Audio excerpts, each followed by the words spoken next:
السلام علیکم ورحمۃ اللہ وبرکاتہ۔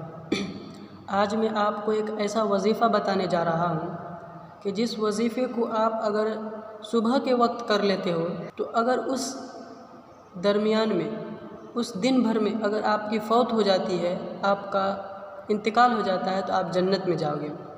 اور اگر اسی وظیفے کو اگر شام کے ٹائم کر لیتے ہو اور اگر اس رات کے درمیان بیچ میں اگر آپ کی فوت ہو جاتی ہے تو آپ جنت میں جاؤ گے۔ یہ چھوٹے چھوٹے وظیفے ہیں جو ہمیں جنت میں لے جا سکتے ہیں۔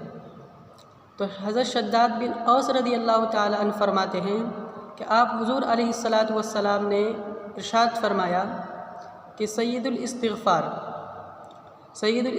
کس کو کہتے ہیں؟ گناہوں کی معافی کرانے کے لیے عظیم ترین وظیفہ سید الاستغفار کیا ہے؟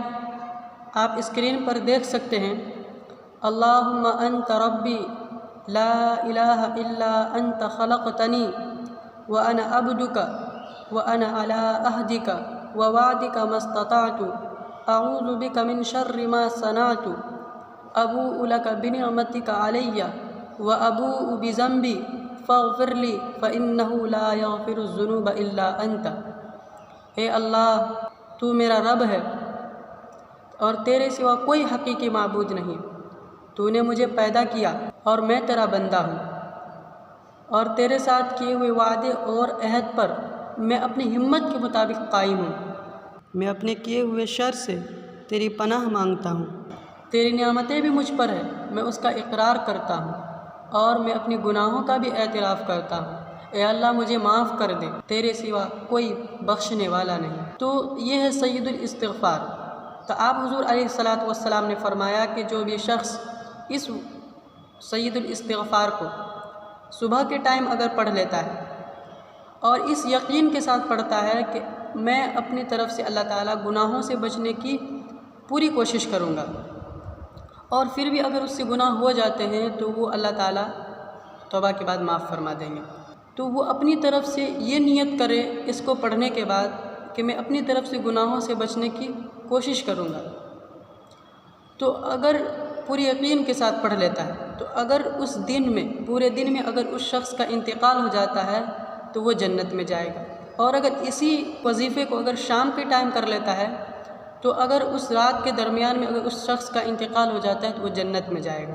دیکھیے، زندگی اور موت کا کوئی بھروسہ نہیں ہے۔ ہم خبر سنتے ہیں نا، واقعات ہمارے سامنے پیش آتے رہتے ہیں کہ ایک بندہ تھا، گھر سے نکلا صبح کے ٹائم اور ایکسیڈنٹ ہو گیا، فلاں شخص تھا رات کے ٹائم سویا اور صبح نصیب نہیں ہوئی، وہ فوت ہو گیا۔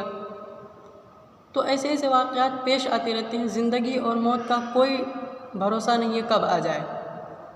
تو آپ حضور علیہ الصلاۃ والسلام نے فرمایا کہ اس وظیفے کو کرنے والا اگر شام کے ٹائم کر لے تو اگر اس رات میں اگر اس کا انتقال ہو جائے تو وہ جنت میں جائے گا، اور اگر صبح کے ٹائم کر لے اور اس پورے دن میں اگر کسی بھی ٹائم اگر اس کا انتقال ہو جاتا ہے تو وہ جنت میں جائے گا۔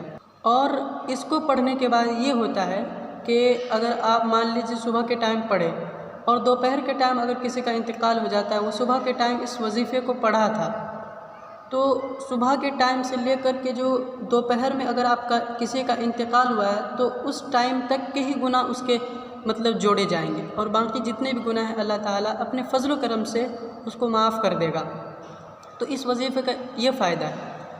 تو آپ صبح اور ٹائم جو ہے پڑھنے کا اس کا اہتمام کریں، کیونکہ انسان کے مرنے کا دو ہی ٹائم ہے، یا تو وہ کوئی شخص رات میں انتقال کرتا ہے یا تو دن میں انتقال کرتا ہے، دو ہی ٹائم تو ہے بھائی۔ تو ہمیں اس وظیفے کو کرنے کا جو ہیبٹ ہے ہمیں بنا لینا چاہیے، اور اس وظیفے کو ہمیں عادت اپنی بنا لینی چاہیے، اور اس وظیفے کا اہتمام ہمیں کرنا چاہیے۔ یہ چھوٹے چھوٹے وظیفے ہیں، اگر اس کو ہم عمل میں لائیں گے تو انہی وظیفوں کے ذریعے سے ہم جنت میں جانے والے بن سکتے ہیں۔ اللہ نے بہت سارے راستے ہمارے لیے اوپن کر دی کہ اگر ہم ان کو اپنے عمل میں لے آئیں تو ہم جنت میں جانے والے بن جائیں گے۔